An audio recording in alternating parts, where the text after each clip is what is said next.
dalam beberapa hari terakhir ini sedang mendiskusikan untuk memberikan satu penugasan khusus dari Presiden kepada Wakil Presiden untuk percepatan pembangunan Papua. Gibran ditugaskan Prabowo berkantor di Papua. PDIP, mudah-mudahan lama di sana. Presiden Prabowo Subianto disebut akan memberikan penugasan khusus kepada Wakil Presiden Gibran Rakabuming Raka untuk berkantor di Papua. Hal tersebut diungkap Menteri Koordinator Bidang Hukum, HAM, Imigrasi dan Pemasyarakatan Yusril Iza Mahendra dalam acara launching laporan tahunan Komisi Nasional Hak Asasi Manusia, Komnas HAM, tahun 2024.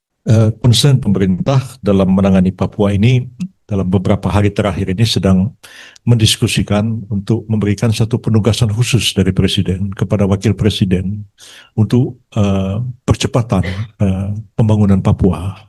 Ujar Yusril, dikutip Selasa, 8 Juli 2025.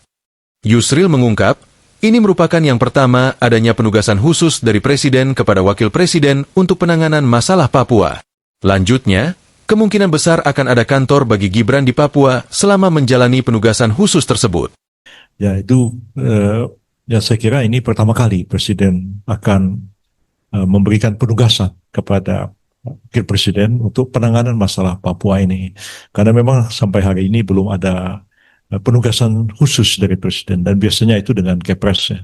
Kalau Pak Kiai Ma'ruf dahulu diberi tugas untuk pengembangan ekonomi syariah oleh Pak Jokowi, dan sekarang ini akan diberikan penugasan, bahkan mungkin ada juga kantornya Wakil Presiden untuk bekerja dari Papua menangani masalah ini.